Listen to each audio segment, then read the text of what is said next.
Hello YouTube and welcome to my Band of the Wolf tier list. We're going to go through all 38 of the cards from the new set that's about to come out in Gods Unchained. This set drops in like 10 days and I'm going to go through all the cards. I'm going to predict how strong are the cards going to be on a scale from S to F. If it's not your first time on the internet, then you've already got a good understanding of what a tier list is. So let's just jump right into it. The keyword ally has not been officially explained. So for the sake of this tier list, I'm going to assume that ally means, based on what other people have been thinking, ally might activate, it might proc when you play another creature of the same tribe. So we're going to go off of that assumption for this video, and if that assumption is way off base, I might look like a total fool. This video could be completely nonsense. Okay, let's get the hell into it. First card, Blood Oath Binder. And it has an effect, ally, gain +1 strength and add 2 injured soldiers to your void. So I think this is synergizing with another card we're going to see later, where you can do 6 damage to a target creature if you have 3 Olympians in your void. Pretty sure these cards are only for the light class, like that make that combo possible. It's a little hard to say which card goes to which class unless that information is somewhere, and I don't know where it is. I'm kind of guessing. I'm assuming this is mainly going to be a synergy for Olympian light decks. I'm assuming the injured soldiers in the void will be of the Olympian class, and the goal is going to be to activate that card. I think it's called Retribution, that lets you do 6 damage to a target creature if you have enough Olympians in your void. So it's going to be a synergy card. I don't know if this is going to be the best way to pull that off, but it is a 1-drop, so it fits pretty easily into decks. Maybe we'll see Olympian light decks running this instead of stuff like Vexing Vicar, for example, a 1/1 protected and ward. So maybe we'll see more Olympian synergies and less of the protect ward stuff. I think Blood Oath Binder has a chance to be good. I don't know if I think it's going to be amazing. It's mostly going to be a synergy card. This might end up being really powerful with Retribution. I'm going to take a guess that it ends up being like a C tier card, maybe one of the more budget build type cards. Maybe, we might see players using that if they are trying to save some money and do some of the Olympian combos. I don't know if that's going to be like a top flight, top tier card next. And there's going to be a lot of Olympians because I keep almost saying Breath of the Wild because it's BOTW. Band of the Wolf, not Breath of the Wild. Band of the Wolf is full of Olympians. Olympian Light is one of the most hyped potential archetypes that could start to happen, or other classes as well. Olympian War. My heart's in Light class, so I'm hoping for Olympian Light. Next card, Village Vendor, 2 mana, ally, give +1/+1 to each Olympian in your hand. So this is interesting. The effect would be really strong if you had a hand full of Olympians. However, if ally works the way I think it works, you have to play this and then play a second Olympian to activate it, because that's what's going to make ally pop. That means you need to play 2 Olympians before you buff the Olympians in your hand. So you're going to need to have a lot of Olympians to still have at least 2 or 3 more of them in your hand while also playing Village Vendor. It might be hard to activate this effect. On the flip side, if there's a deck that is able to draw a lot of cards, perhaps using CERN or even just Blade of Whiteplane and, kind of typical high-end card draw stuff, maybe then you can play this in the late game and immediately play another 1 or 2 Olympians and make your whole hand get really crazy stats-wise. In general, buffing the stats in the hand has never been a very common strategy. It's never really made it to the top tier of powerful decks. So given that we haven't seen these like buffing the stats in the hand kind of cards, they haven't been very good historically. And this card, I think, is going to be a little too hard to get value from. So I'm actually going to put Village Vendor in the D tier. And I'm going to do my best to make these cards all fit. I feel like a trading card tier list is like a difficult tier list to start with. It's hard to fit it all in, but we'll do our best. So I'm going to put Village Vendor in the D tier. I guess I'll just put it all the way on the left. Next up, we've got Ico, Undaunted Duelist. I feel like Ico looks a little bit like Mikasa from Attack on Titan, and Mikasa is a super badass character, so it's a good framing for Ico. I'm just imagining them as like the ultimate warrior who looks out for their friends and destroys all the monsters, you know what I mean? It's a 4-cost, 5 strength, 2 health, protected, roar, destroy your opponent's relic. Ability, deal this creature's strength as damage. I think this is pretty strong. This could end up being the best relic hate available. It's a little expensive at 4 mana, but it destroys a relic regardless of durability. And then the ability to deal strength as damage is like attacking, but with less of a downside, because you can go around frontline. You're not going to take any damage back, so you can damage something that has high strength and you won't get killed. The downside, of course, is that it's only got 2 health. But I think given how common Blade of Whiteplane is, people really want creatures that are above 3 health. I'm sorry, above 3 strength, rather. So at 5 strength, Ico is going to be really nice because it can't be removed by Blade. It's got protected, so it's kind of hard to kill. I think this card definitely is going to be strong. The question is it like an S tier kind of thing, or is it more like a B tier? Is it going to be really insane, or is it just going to be like a reasonably good 4-drop? I don't know. I feel like it's good, but it's not cracked. You know what I mean? I mean, it's good. It's the relic removal is very situational. I feel like in matches where you don't get to destroy a relic, it's going to be so-so. But just because it's pretty easy to remove, I mean, once you get protected off, it only has 2 health. But in matches where you can use this to destroy a relic, I mean, the value should probably be pretty insane, and the ability to get around frontline makes it really good for aggro decks. You can hit them right in the face, hit their god for 5. Is this a neutral card? I think so, because it's like the main character of the set. Or is that like only for war? I don't know. I'm assuming it's a neutral card. I think we're going to give this one an A rank. I'm going to put Ico in the A tier. I think it's going to be really good. It's just going to be like S tier when they play a relic, B tier when they don't. So I'm going to give it an A rank, and we're going to move to the next card. So next up, we got Carrion Eater. It's a 2 cost, 3 attack, 2 health. After this creature attacks, obliterate the top 2 cards of your opponent's void. If any creatures are obliterated this way, gain +1 health. So as someone who does enjoy playing with Anubians sometimes, as well as combo mage stuff like Arcane Burst, this card kind of scared me when I first saw it. It's like, oh man, even more void hate. Like, there's been so much void hate printed between Thawed Heart, between Gleam Weaver, between I don't know what else, but Thawed Heart is really painful. I don't know. Sometimes I'm like, oh no, stop ruining my void. Let me do my void strats. This card, though, you don't get to choose which cards you obliterate. You're obliterating the top 2 cards, and it's only after you attack, so it has to survive and then attack the next turn. I think a 3-2 stat line on a 2-mana card where the effect is very situational, since you're usually not going to play against decks where the void destruction matters. And when you do play against something like Anubians, it's a very situational void hate effect. I think this card is a little too underpowered and situational, especially given the stat line as a 3-2 that needs to survive and attack the next turn. I think this is actually a pretty bad card. I'm going to go ahead and put this one pretty low. I'm tempted to put this in F tier. You know what? Let's not be afraid to make some big hot takes. I'm putting Carrion Eater in the F tier. I just think it's not that good at what it's trying to do, and it's way too situational. So not that good even when it's relevant, let alone when it isn't. It's an F tier. A situational card that's not that good even in the situation it's made for. That's an F. Next up, we got Ashen Child. It's a 1-cost, 2/1 Olympian with the Afterlife.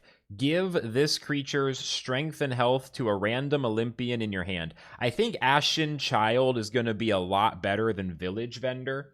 Just to remind you, Village Vendor was the ally effect, +1/+1 to each Olympian in your hand. This is hard to actually get value from because it's so situational and you need to play 2 Olympians just to get it started.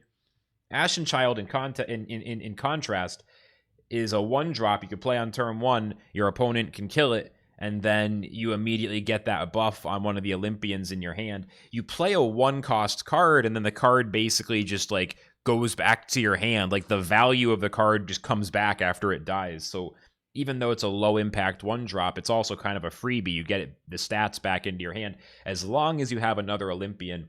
I guess the only way I see this card not being played is if it's just not good enough to replace other 1-drops. Like, I'm specifically thinking about Olympian Light. I don't know if this is a light card or a neutral card, or another class, but assuming it's playable in light, is this good enough to outdo Vexing or Vesper, or even just like a Sailweaver 2/2 ward. Like, are we going to choose Ashen Child over that, over Axelman, like the typical 1-drops? I'm not sure, but I think this card has potential to be quite strong in Olympian Light, and as a 1-drop that is easy to get value from, it seems like it has a lot of potential. I'm going to go ahead, and I'm tempted to give this one an A tier, but I think that might be overdoing it. I'm not doing this on purpose, but we are getting a very even spread. I'm gonna like go over to the side. I gotta like try to spread these out a little bit so we can see them as best we can. Ashen Child's gonna be a B tier, and I'm really curious how that holds up. If this gets just no play and it's like F tier, then I'll be like, okay, I misjudged it. Or is it like super clutch and it maybe even should have been like an A or an S? I don't know. I feel like Ashen Child has potential, has a lot of potential. Next up is Dark Deliverance. Now, this is probably a death card. I think that's pretty safe to say. It's a 2-cost spell. Pull a friendly Nether from the board to your hand, and if you do, summon a 1/1 Lay Shadow. I don't know if a Lay Shadow is going to have an effect, or is it just going to be a 1/1 Nether without leech, so like a non-leech zombie? I don't know. I can't think of a combo that makes this work. Like, I'm trying to think, like, what cards would you use this on? Maybe it would combo with, like, a high mana Nether card to activate a strong Roar again. A strong Roar, yeah. I wanted to say Battle Cry. It's Hearthstone. What am I doing? I don't know. I just don't know what you combo with to use this card. It seems like a very low benefit for a huge tempo hit to pull a card back to your hand. I don't get it, so I'm gonna put it in the F tier, but I'm gonna do that. Well, I'll put it in the E tier because maybe it's good. I just can't think of any ways to use it, but I haven't looked that hard. So let me know in the comments: is there a combo I'm not thinking of? Should this be higher tier? Let me know. Dark Deliverance, I'm gonna give it an E. I just don't know what I would even use it for. Okay, next up. Blighted Scion, 2 mana, 3/2 Amazon, Afterlife, summon a 1/1 Amazon Recruit. So this is going to be right at home in Amazon Nature. I mean, it's weird though, because it looks like a death card. Is it a nature card, or is it... I mean, Amazons are exclusively a nature build, as far as I understand it. I don't know. A 3/2 with an Afterlife 1/1 in Amazon decks, assuming it's playable in Amazon Nature, it could be pretty good. I don't feel like there's that many like super insane 2-drops for Amazon. I mean, you have the Sniper, the Canopy Sniper, which is really, really, really good. But other than that, like, there's a lot of different 2-drops. Some people play the Spellcatcher 2/2 Ward Blessed. Some people play the 2/3 Ward Not Blessed. Like, there's a lot of Ward 2-drops.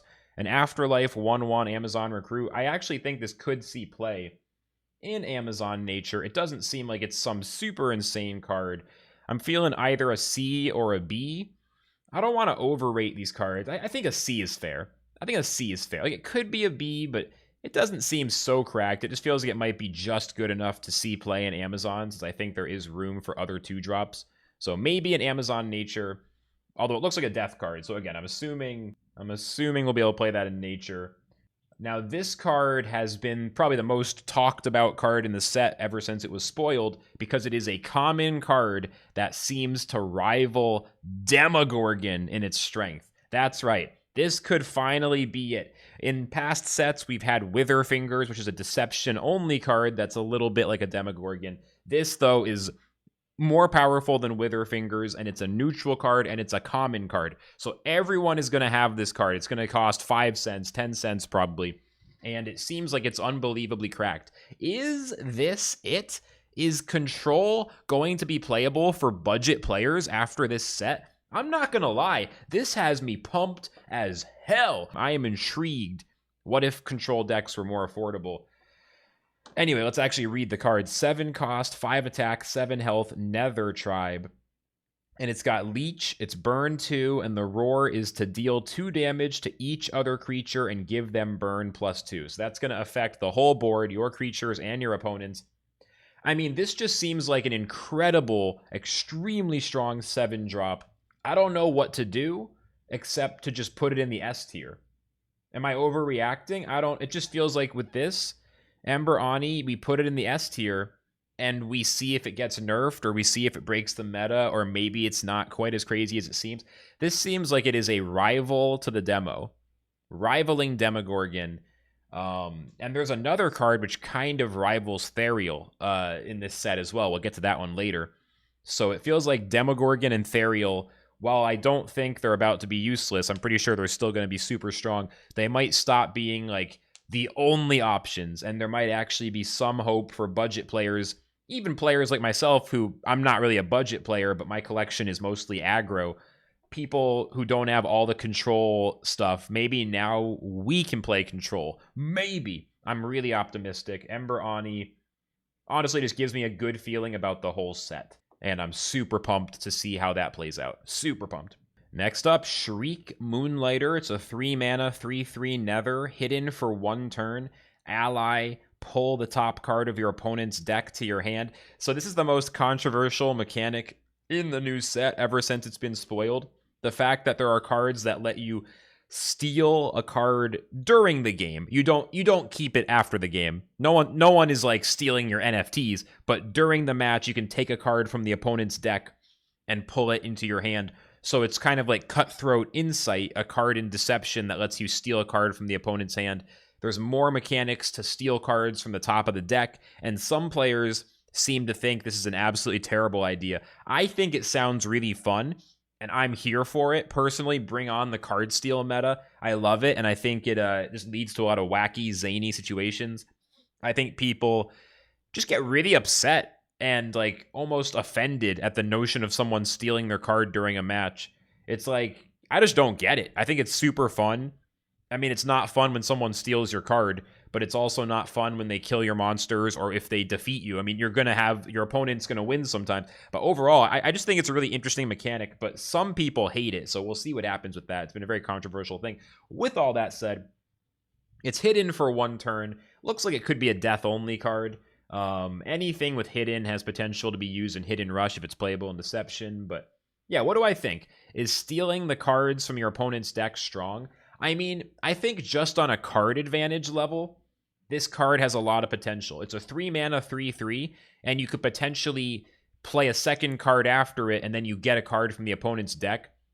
The thing about this card is that it's also hidden, so you can even wait till next turn to activate Ally. I think Shriek, however you pronounce it, I think it's potentially really strong for value-oriented decks, just to take cards out of the opponent's deck, give you more cards and them less cards. I think this could be a really relevant card for control versus control matchups. You know what? I'm gonna make a hot take. I'm gonna have a hot take on the Moonlighter. I'm gonna put it in A.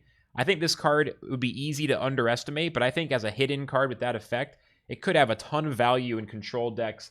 Maybe we see that getting played in, I don't know. I guess it wouldn't fit into Board Wipe Death. Maybe zombie decks, though. I feel like zombie decks could play this. Okay, you know what? I'm having second thoughts. Let's pull it down to B. Let's pull it down to B.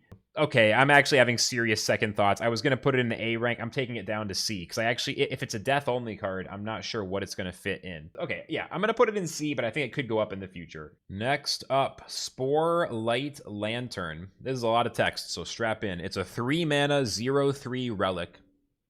Ability. Pull a friendly Nether with mana cost 5 or less from the board to your hand. If you do, pull the top card of your opponent's deck to your hand. Remove 1 durability from this relic. So this would potentially combine with Shriek. Is there going to be a mill deck? Is Death Mill going to be a thing? Maybe that's how Shriek can go up. I mean, like, if there's going to be other cards that synergize, maybe this is where it happens. Maybe you have to play the Lantern and the Shriek with some zombies, and you have like a zombie mill deck. I'm actually really intrigued. What if zombie mill is a thing? On the other hand, this card feels really slow and really bad. That's the only thing. And you also have to pull your creatures off of the board. Mana cost 5 or less. I mean, you can just pull zombies off the board. It's not that hard to activate. It's just a really slow card. I feel like if this archetype is viable, then this could be strong. But I'm not sure if it can be viable. I feel like all this card steal death stuff, at least right now, I'm feeling like a C, where I just like, it could be up here or it could be way down here. And I'm kind of like going in the middle. If we have too many C tiers, I might have to like commit to either putting these up in B or down in D. My heart says B because it sounds fun to play, but my brain says D because I don't think it's actually going to be that good. It just doesn't seem like it's actually going to be a useful mechanic. Oh man, how the mighty have fallen. Hold on, I have to make an adjustment again. Honestly, the more I think about this, I'm gonna even move the Moonlight down. Like, I feel like it's D tier because like the more I think about it, the more it's not actually a viable win condition. It's like fun to steal cards, but it's not gonna make it into the control decks the way I'm seeing it. I don't think, and it just seems like it's so not actually enough to be a proper win condition. So yeah, the Moonlighter, Shriek Moonlighter goes from A all the way down to D. Okay, next up is one of the more fun cards. At least it's got a cool name. Great Eye's Blessing. This makes me think of like the opposite of Sauron's Eye from Lord of the Rings. Instead of an evil eye that's watching over you trying to find you, it's like a friendly eye in the sky. Like imagine just a complete opposite. Just a friendly eye in the sky. It's a 5 cost. Add a base copy of each friendly creature to your hand and refresh 1 mana for each card added in this way. I mean, it looks like a nature card. It's probably nature only. I don't know. I mean, maybe. That could actually be a really interesting card for aggro nature. Am I crazy? Or would this go right at home with aggro nature? This could be really good for aggro. Imagine you get a wildfire on a board with a bunch of creatures, and then maybe the next turn you follow it up with a Great Eye's Blessing to refill.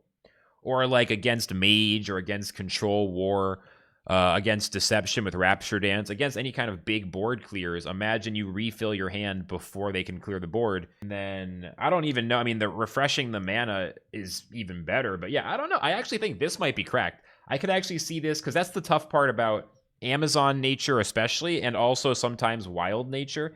But especially Amazon nature just runs out of cards. Runs out of cards real fast. I think this could be really, really good for nature. This could actually be really, really good. This could actually be really, really good. I am putting this in the A tier.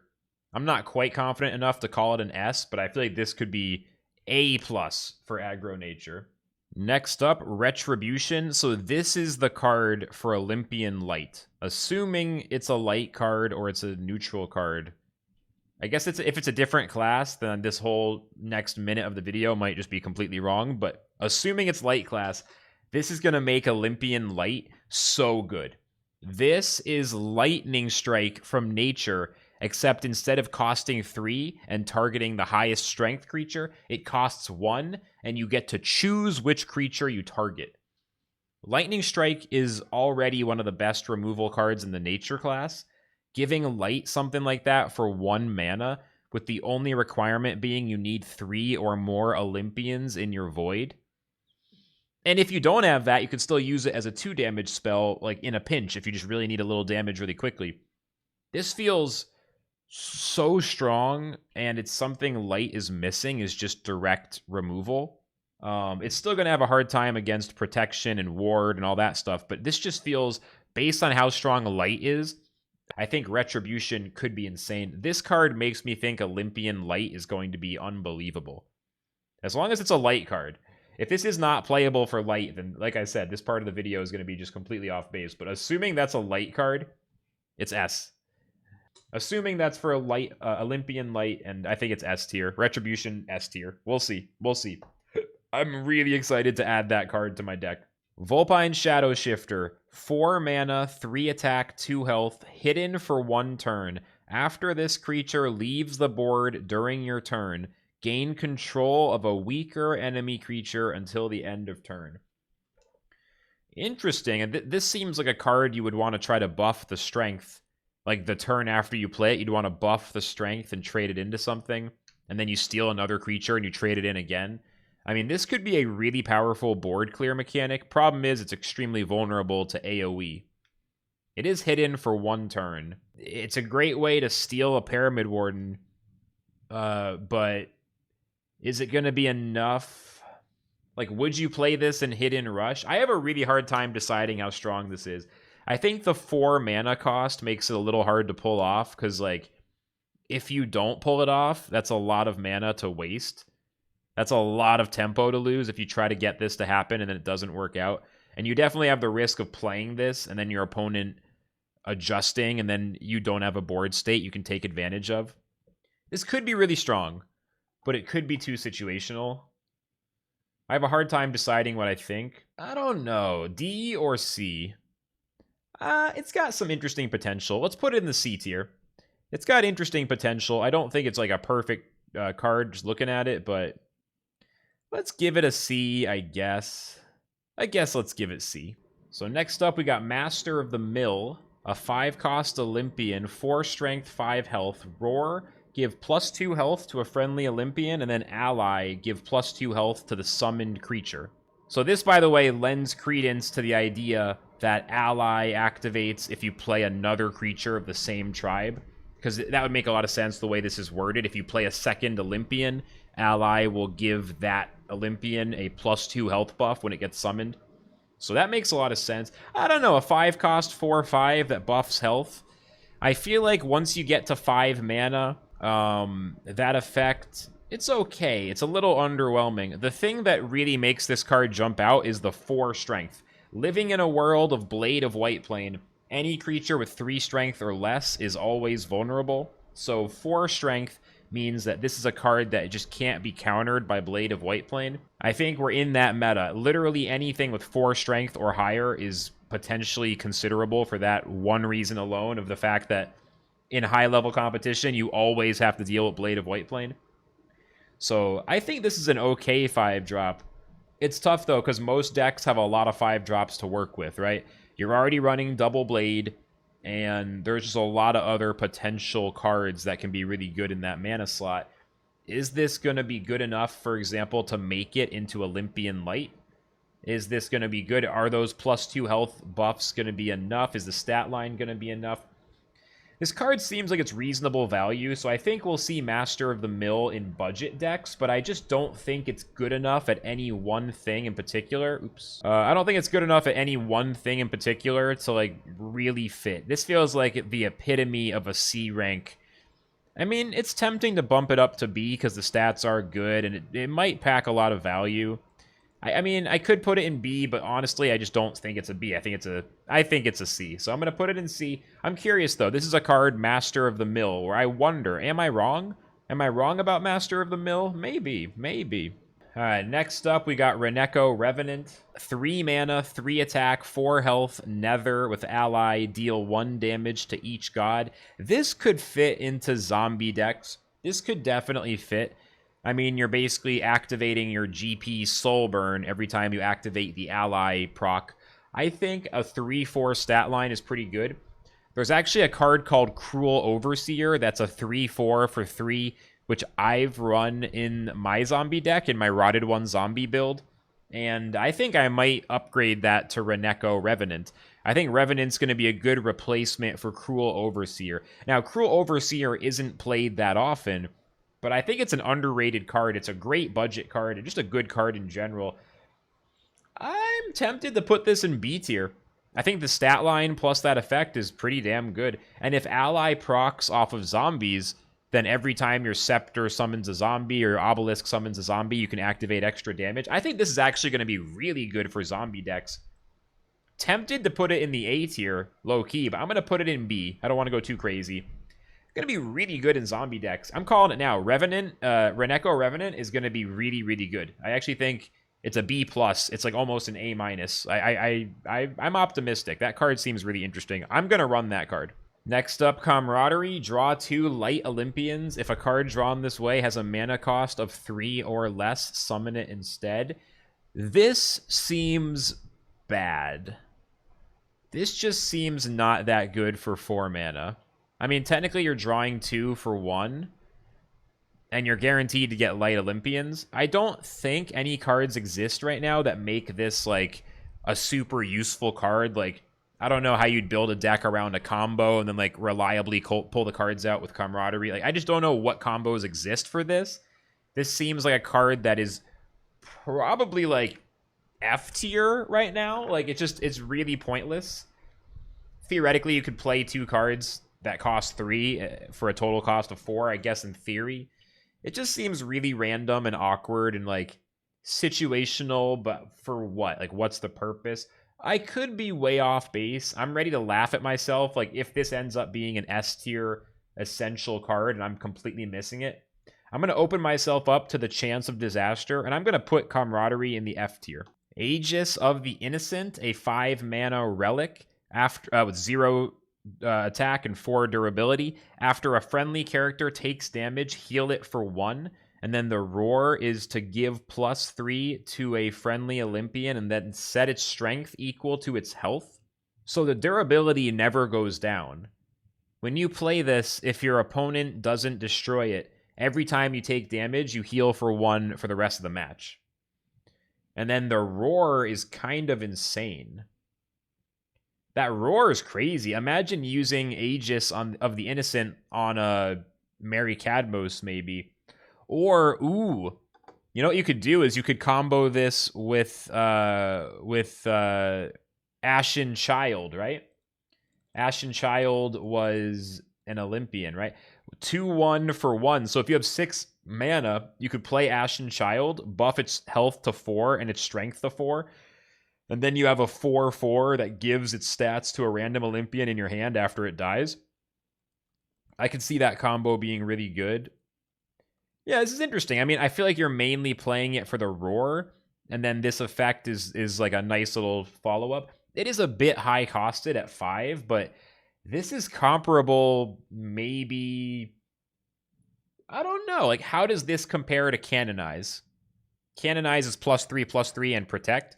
This is a little bit different, and it's more limited. Probably not as good as Canonize. Probably not as good. I feel like it's interesting, but Canonize is pretty damn good, but it's not like it's that OP, and this feels like it's going to be worse than Canonize. There's potential for a deck that this is just perfect. Maybe there's a deck where this works. I think usually I would run Canonize, at least in a light deck. I'm not sure what classes that's going to be available in. But at least in light, I'd prefer Canonize. I'd probably prefer in nature, I'd run Sudden Bloom. It doesn't seem like it's the best buff.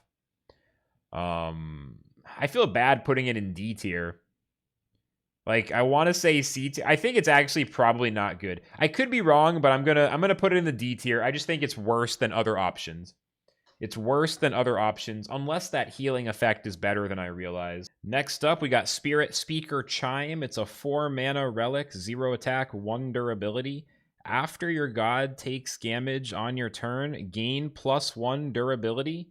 Ability, if this relic has at least 6 durability, summon 4 3/3 Rancorous Spirits and remove 6 durability. So you have to play this card and then take damage on your own turn 5 times. Then you can activate it and summon 4 3/3 Rancorous Spirits.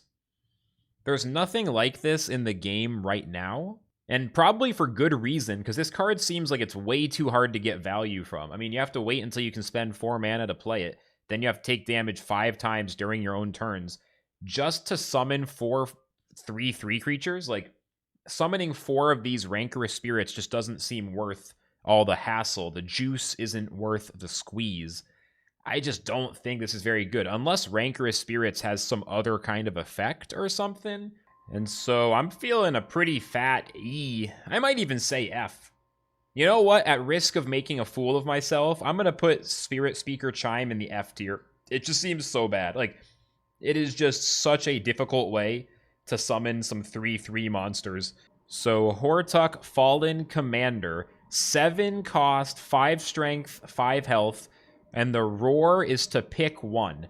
Either gain Blitz and Protected, or gain Frontline and Leech. Then summon 2 3/3 Fallen Legions with the keywords not picked. So you get a 5/5 that's either Blitz and Protected or Frontline and Leech, and then you get 2 3/3s with the other ones, whatever one you didn't pick. That means you're getting a total of 11 attack and 11 health across 3 different creatures with a combination of Blitz and Protect as well as Frontline and Leech. So you have an incredibly versatile card that has a ton of stats and has an immediate impact on the board while also helping you later on during your opponent's turn. This feels like Therial the Fallen, but in one turn instead of two. Therial is a card that costs 7 that lets you delve a bunch of stuff you can play the next turn, and it's extremely powerful, extremely versatile, extremely flexible, but it takes 2 turns to pull off the full effect, and you need room in your hand. Hortuk is a similar kind of thing, but it all happens in one turn. So you get that flexibility and that power at 7 mana, but in an even faster tempo. Considering Therial is one of the strongest and most expensive cards in the game, I think Hortuk has potential to be the strongest card in the new set. I mean, we'll see how Ember Oni goes, but, you know, along with Ember Oni, Hortuk is bringing some heat to the 7 mana space, hopefully providing more alternatives to Therial and Demogorgon and stuff like that. Although I will say, I will not be surprised if Hortuk becomes very expensive. I'm not sure how many of these there's going to be, but I mean, if this ends up having around 1,000 copies, the way a lot of these mini set legendaries do have, the same way Therial is, the same way even Wanderlands legendaries like Frost Queen, Neferu, etc. A lot of those are around 1,000 circulation. If Hortuk is like that, I think this card could easily be $100 or more, maybe even several hundred. I hope it's not that expensive. I would love for it to be accessible. This is a card I'm definitely trying to buy early on before it potentially gets out of range, because I think Hortuk is going to be insane. It's an easy S rank for me. I think Hortuk Fallen Commander is going to be extremely strong. All right. Automabun, a cute bunny, like a robotic bunny. I love this card. It's just so cute. 1 cost, 2 attack, 2 defense, ally, give +1 armor to the summoned creature. So if that activates on other structures, that means every other structure you play gets +1 armor as long as this is on the board. It's also a 2/2 for 1, and it can attack. Structures are not always banned from attacking. A lot of structures have can't attack on the card, or they have an ability, but this is just a card with an ally effect. So this card should, if I'm understanding correctly, be able to attack and not just sit there. So it's a very strong 1-drop. I mean, Olympians have gotten a lot of hype, but the other thing is structures. Structures have a lot of hype. This is a ton of value in a 1-mana package, and you could also play it later on. You could play Automabun followed by another structure right away and activate that ally effect. If structure decks, maybe structure mage, becomes super strong, then this is going to be a key card. I mean, I don't want to put too much stuff in the S tier. This almost feels S tier. This seems insane. Oh my god, I don't want to put too much stuff in the S tier, but it just seems so goddamn good. I feel like it should be S. Like, is that only an A tier? That is such a good 1-drop. Oh my god. I at risk of having too much S tier stuff, I'm putting it in S tier. That just seems fucking strong. I'm putting it in S tier. I mean, look, maybe, I don't know. All of these are S tier. If anything, Hortuk could go down to A. I feel like, I don't know. I can't take any of those out. Holy crap. Okay. Arcane Fabrication, 2 mana. Looks like a mage spell. Probably mage only. Probably mage. Add 2 1-mana 1/1 base copies of a friendly structure to your hand. What if you play Automabun and then you fabricate it and then you have 3 Automabuns and then every structure that you play gets 3 armor? Oh! I mean, the amount of synergy in this is insane because there's a lot of really good structures. I mean, this is actually mind-blowing. Arcane Fabrication plus Automabun just seems so strong. Like, think about how strong anything that duplicates creatures is. Think about Clone. Think about, what is it, Portal Wrangler? Or there's something that copies the last creature you played. Whenever you can make additional copies of creatures from your deck, usually pretty strong. And given the existence of Automabun, along with all the structures that already exist in the game, holy crap, it feels like Mage is about to pop off with the structure builds. I am pretty excited for Mage. I'm putting this right in the A tier, I think. I don't know. Should it only be a B?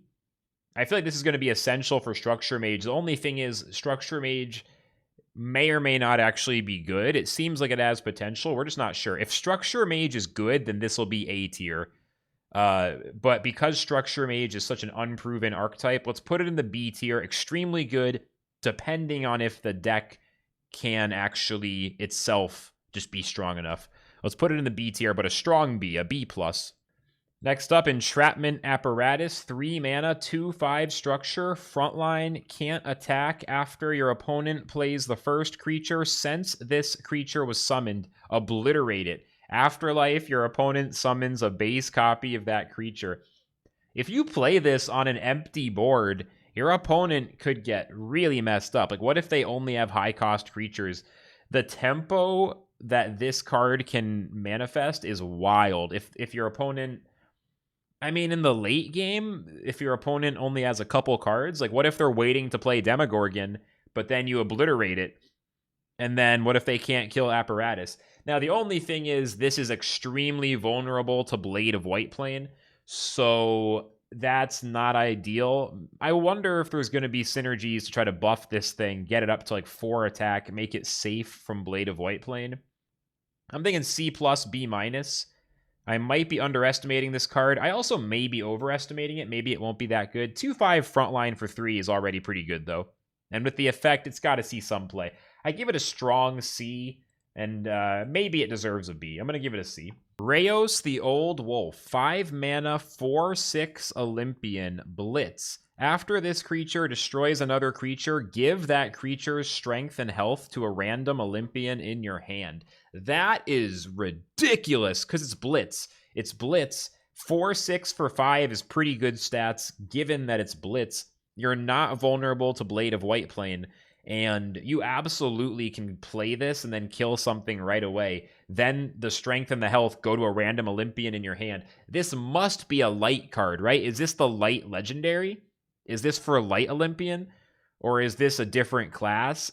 If I'm not getting confused, then this is going to be playable for light, and it's going to be part of the light Olympian archetype. This seems really strong. I'm feeling a real strong A for Rayos. That card, I'm assuming it's a light card, because if so, that's going in the Olympian light list for sure. That seems really strong. All right, Gamma, Lord of Berries, 5 mana, hidden for 1 turn, 4 attack, 5 health. After a friendly nether damages your opponent's god, pull the top card of their deck to your hand. So you can play this and then attack with a different nether. If you use the, what was it, the Shriek... What was it called? I'm losing it. Shriek Moonlighter, the 3 mana, 3/3 that steals a card from the deck as well. If you attack with Shriek Moonlighter while Gamma's on the board, you'll actually steal 2 cards from the top of their deck. I mean, I just put this right along with Shriek Moonlighter and with Sporelight Lantern. Are these cards going to be enough for a death card steal build? Death mill, where you mill your opponent's deck by stealing their cards and they just don't have enough cards to play? I don't know. I put the other cards in the D tier because I'm just skeptical that this deck will work. I feel like card steal death is just going to get destroyed by aggro.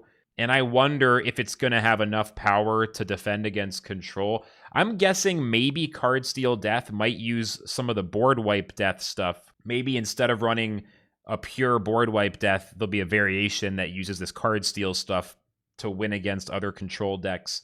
I don't know. I'm still kind of skeptical of the whole thing. Gamma seems pretty good, though. Feels weird if I put Gamma in C, but I leave these in D. I feel like all these card steal nether creatures and the relic that goes with it, I feel like those are all together. I'm putting them in D, but with the understanding that I might be super wrong. Maybe I'm super wrong, but I'm going to put them in D. I'm just skeptical that it's going to work. All right, we got Fae Thornblade, 3 mana, 2 strength, 4 health, ally, deal 1 damage. So when you run your Amazons and you play a bunch more Amazons, you can deal some damage along the way. This feels like a worse version of Canopy Sniper.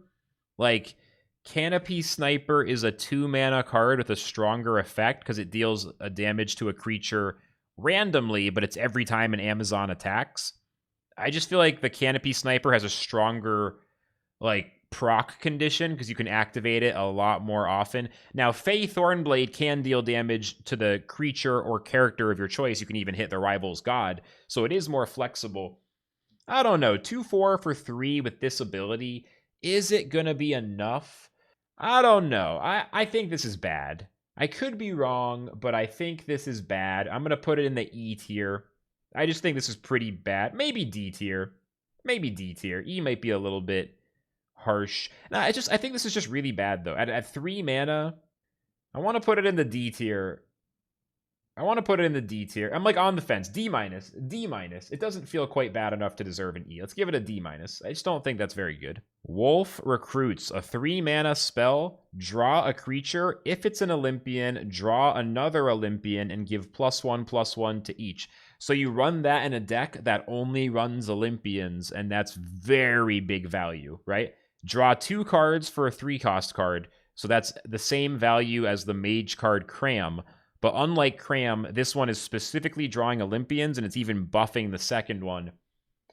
I mean, this feels like it would work in a deck where you don't run a lot of creatures. You mostly run spells, and then you run Wolf Recruits along with Enlightenment, maybe, or cards like that. This feels quite strong.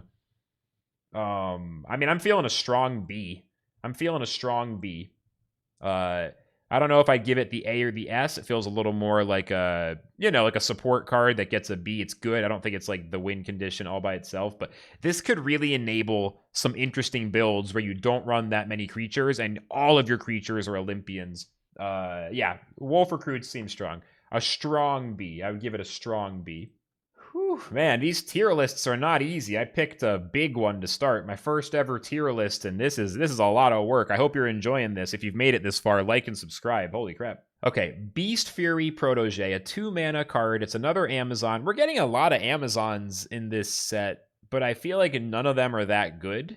Am I wrong? Like, yeah, I don't know. A 3/2 for 2, and then it summons a 1/1 afterwards. I mean, it could be good, assuming a Spirit Hound is an Amazon. This just feels like another middle strength Amazon card. It's not super cracked. It's not super terrible. I'd put it right in the C tier.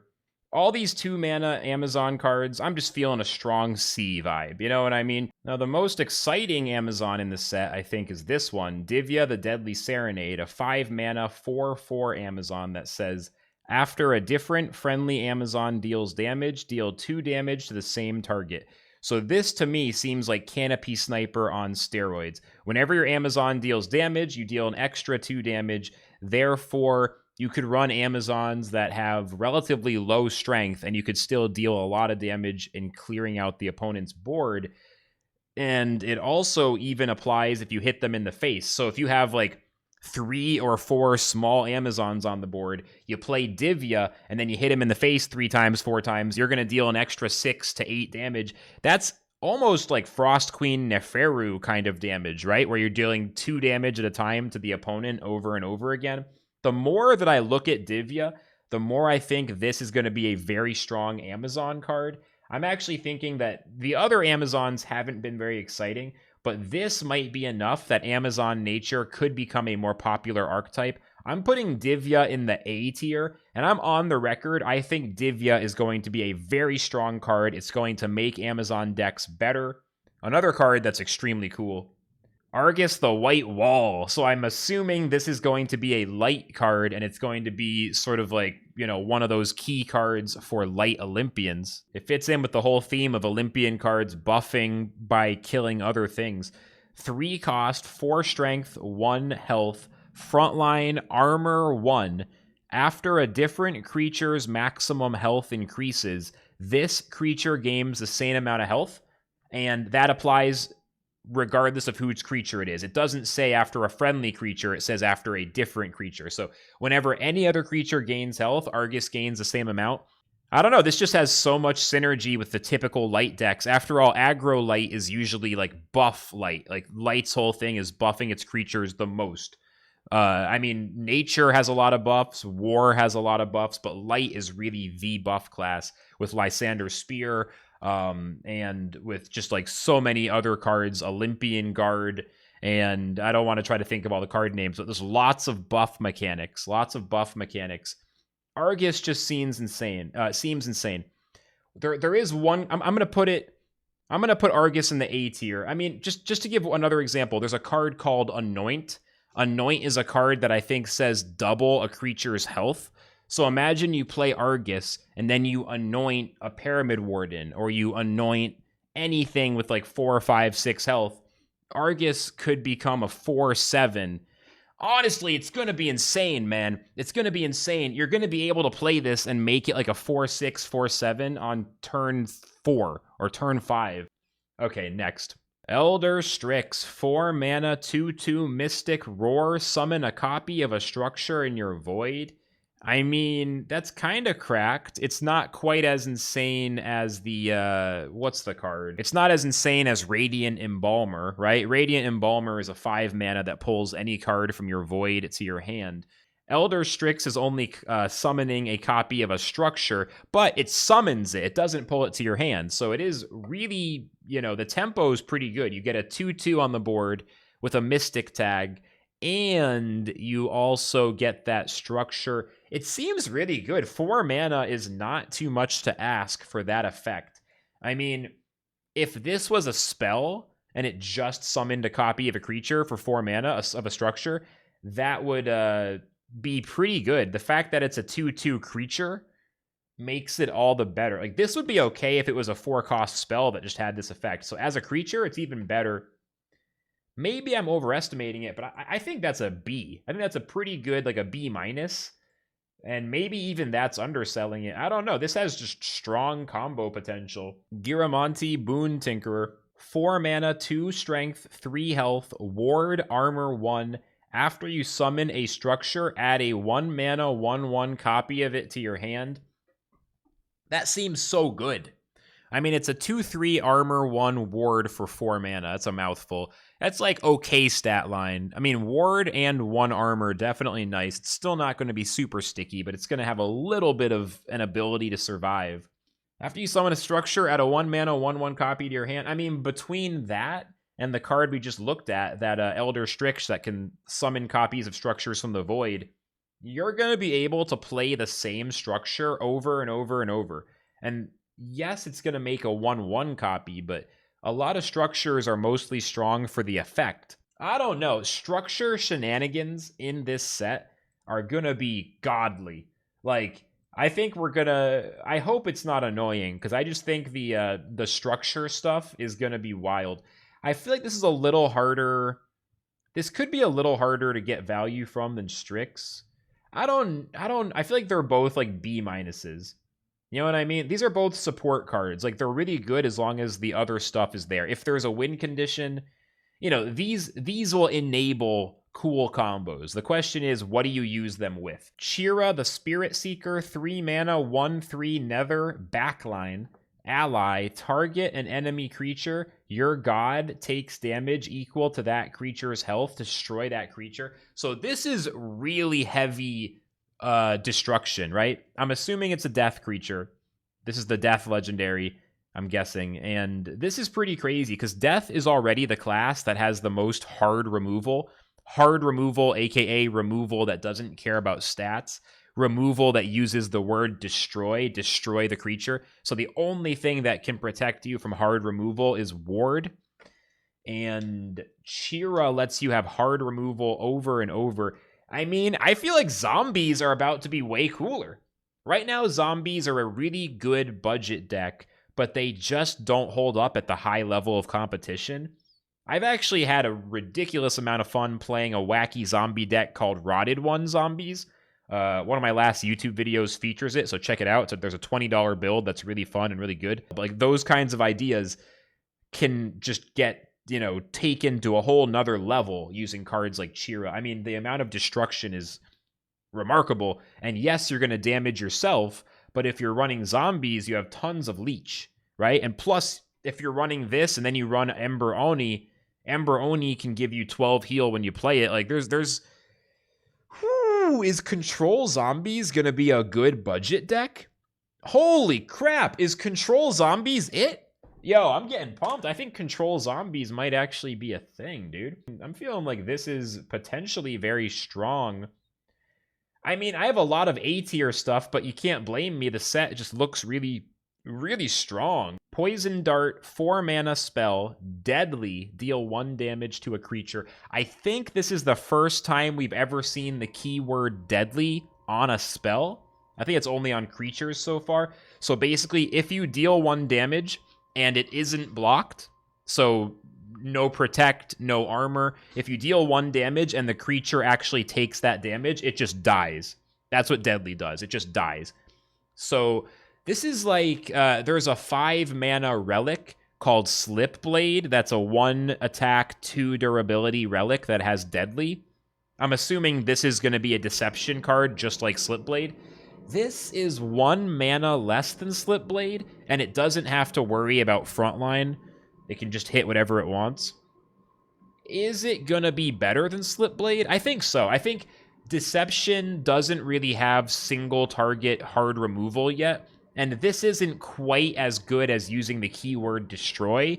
Deadly deal 1 damage means that you can get blocked by Protect or by armor. I almost want to put this in the A tier because I just feel like giving Deception hard removal is pretty damn strong. Let's put it in the B tier, like give it like a B+, a cautious B+. I don't want to give too many A's too freely, but Shalefire Hatchling, 2 mana, 2/3 dragon. Bring on the dragons, man. We didn't get a lot of dragons this set. Like, you know, one day they're gonna do a set and it's gonna be like the dragon set. This one is the Olympians and the structures, so maybe next time. We're getting a little bit of love for the dragons here. Shalefire Hatchling, 2 cost, 2/3. After this creature is played... Oh, I'm sorry, I misread that. After a card is played, this creature gains +1 strength until the end of your turn. It's interesting, because if you play multiple cards, I guess it gains +1 for each card. It is going to reset at the end of the turn, so the +1 strength is temporary. As a 2/3 for 2, this is a card that doesn't seem very good yet. Maybe it could see play in aggro war, since the strength buff could help just do fast damage, like turn 3, turn 4, hit face. I don't even want to say it's like EF tier. It's not that bad, but I feel like I can't really put this above a D. I only see it being useful in maybe like the most aggressive lists, and I just think 2 mana is a very competitive slot. Like, you really need to be very, very good to fit in as a 2-drop. There's so many good 2-drops, so I'm going to put it in the D tier. But I feel like one day dragons will have their day. I just don't think this is the set. It's not time for dragons. Not yet. Okay, Perseverance. 4 mana, summon 3 1/1 zombies to attack a target. If a zombie summoned this way is destroyed, summon another zombie. This just seems like a terrible card. Attack a creature with 3 1/1s and then summon some more 1/1s. That's not good. I mean, I guess you pick the target. It just seems like it's so underwhelming compared to just like Underbrush Boar, or even that Deception card that summons a bunch of 1/1 rogues. Like, that one's cheaper. This card, you give your opponent way too much favor. And if you have a Scepter, so you don't give them favor, then you don't really need to play Perseverance. It just seems like an awkward card that doesn't really help any of the decks that currently exist, and it doesn't seem like it's going to like be useful in the future. It just seems like a slightly expensive, super awkward card. Maybe it could synergize with Rotted One. If you can like summon 3 zombies, they all die, and then you summon 3 more because of them being destroyed, so you get 6 zombies in the void super fast. Maybe if you need to put stuff in the void. That's the only thing I can think of. Seems really situational, really unlikely to be good. And I'm going to give it an F. I'm tempted to give it an E, like just in case, maybe an E, but it's so bad. I think if any card deserves an F, Perseverance is one of them. I'll be pretty surprised if I'm wrong about that. Fallen Legion, 3 mana, 3/3 Nether. There's so many Nether tribe in this set. It's crazy. Like, people haven't been talking about it, but I'm just noticing there's so many. The Roar here. If you have 5 or more creatures in your void, summon a Fallen Legion. In theory, this could synergize with that Perseverance card. Perseverance is staying in the F tier, though. I'm not falling for that crap. This seems pretty good. I mean, I'm excited because the Rotted One build is going to get stronger. Like, this goes really well with Rotted One. It's the same kind of mechanic. Zombie decks that then have other cards that require a certain amount of creatures in the void. That's exactly how Rotted One works. That's how Fallen Legion's going to work. I feel like zombies that just want to stuff cards in their void are definitely going to be a thing. I'm actually pretty optimistic. This gives me pretty good B vibes. Like, I think this has a chance to be a really good value. You can get 6/6 of stats for 3 mana, and I don't think it's that hard to put 5 creatures in the void, especially not playing aggro zombies. This is actually a pretty solid B. We got to stuff it in there. Put it underneath the Deadly Serenade. 2 cost, 2/3, Reneko Hearthmother, Olympian tribe, ally, set a creature's strength equal to its health. I mean, it's an ally charge. It's an ally charge. As an ally thing, it's not that easy. You have to play this, and then, if I'm correct, you have to play a second Olympian, and that's going to activate. Still, if you could use that on a Pyramid Warden, that's unbelievable. Like, imagine you play this on turn 2, and it survives. And then on turn 3, you play Pyramid Warden, and then a 1-drop Olympian. Right? Or pip out a Felid Janissary. Bro, play this on turn 2. On turn 3, pip, play Pyramid Warden, play Felid Janissary, and you have a 7/7 Pyramid Warden on turn 3. I think this card is going to be insane for Olympian Light. I'm putting this right in the A category, like A tier. I don't even know what other cards I'll use it on, but I know there's going to be other ideas. That's a really strong effect. There's a lot of high health, low strength creatures. Oh my god, I'm so excited for Olympian Light. I'm actually so excited for Olympian Light. Oh my god. Bitter Endings, a 3-mana spell. If your god has 15 health or less, add a 6 or 7 mana legendary death creature to your hand and set its cost to 0. If you do, at the end of your next turn, take 15 damage. So, Takat the Forgotten? Is that a card you could use this with? You play that, you pull out Takat, you get Leech, and you immediately heal back up. You could... I don't know. Like, what is this for? I don't know what combo you use this with. This is an intriguing card. Like, that just goes hard. You can only use it if you have 15 health or less, and it deals 15 damage to you at the end of your next turn. That is really crazy. I literally have no idea if this is going to be useful. I haven't thought of anything that really makes sense, but I haven't tried too hard yet. Like, I haven't really thought about it too much. I mean, maybe you just use this to summon the Pharaoh of... whatever it's called, the Quorum of Pharaohs, and then you might be able to get lethal with it. I don't know. I feel like this is not actually gonna be good. Like, I have to, on a prediction level, this feels like I don't think the combo exists yet. Like, I can't think of it. I'm putting it in D tier because I don't know if it makes sense yet, but I'm super curious. Like, is there something I'm not thinking of? Like, is that card designed for a certain combo that I'm not thinking of? I'm just gonna give it a D because I don't really know what I would use it on.